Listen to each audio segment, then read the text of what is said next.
Welcome back. The AFL International Cup was recently held here in Melbourne, and we spent 60 seconds with the captain of the Japan Samurais. My name is Jun Takiguchi. I play fullback for Japan Samurais. I'm PE teacher in university. Also, I'm doing a PhD on sports science. I was recruited from my university. There was just one player, and then the senior told me just come to play footy. The senior gave me DVD footage. I found it was awesome, so I wanted to play and join the Samurais. I'm currently back for Essendon, also Brisbane Lions. My favorite player is Jonathan Brown.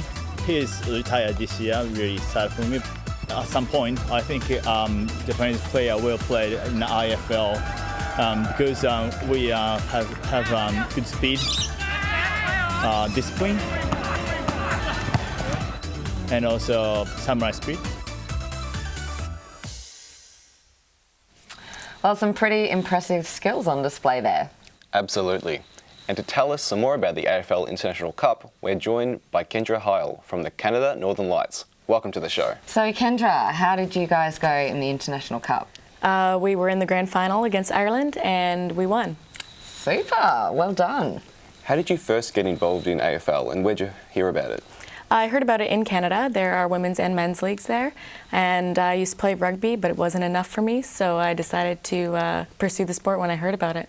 So I can imagine that AFL is not incredibly common in Canada. So how do your friends and family understand the rules and how it's played? They're learning bit by bit.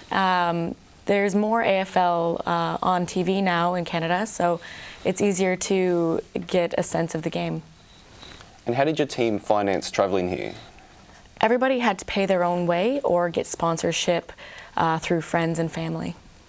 Okay, so in Canada, are there more women's teams than men's, or what's the popularity? Currently there are more men's teams than women's team across Canada, but women's sport is really popular in Canada, especially contact sports, so more and more women are becoming interested.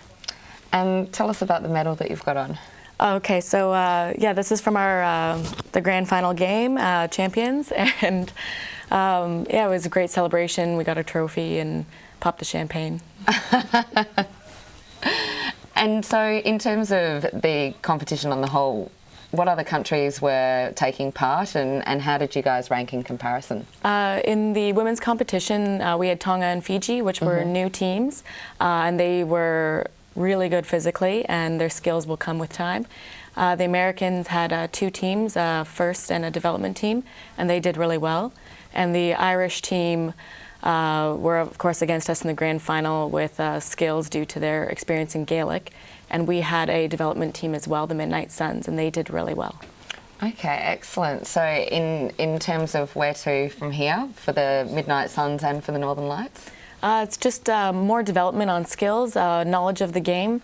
A lot of us don't have a lot of experience, so we're just trying to get more time watching footy and playing footy, and it's just experience. Excellent. Very good. Well, that's all we have time for. Thanks very much for coming in, Kendra. Thanks for having me. And good luck in the next AFL International Cup. Thank you. So it's now time for a break. Stay tuned. You're watching Melbourne 22.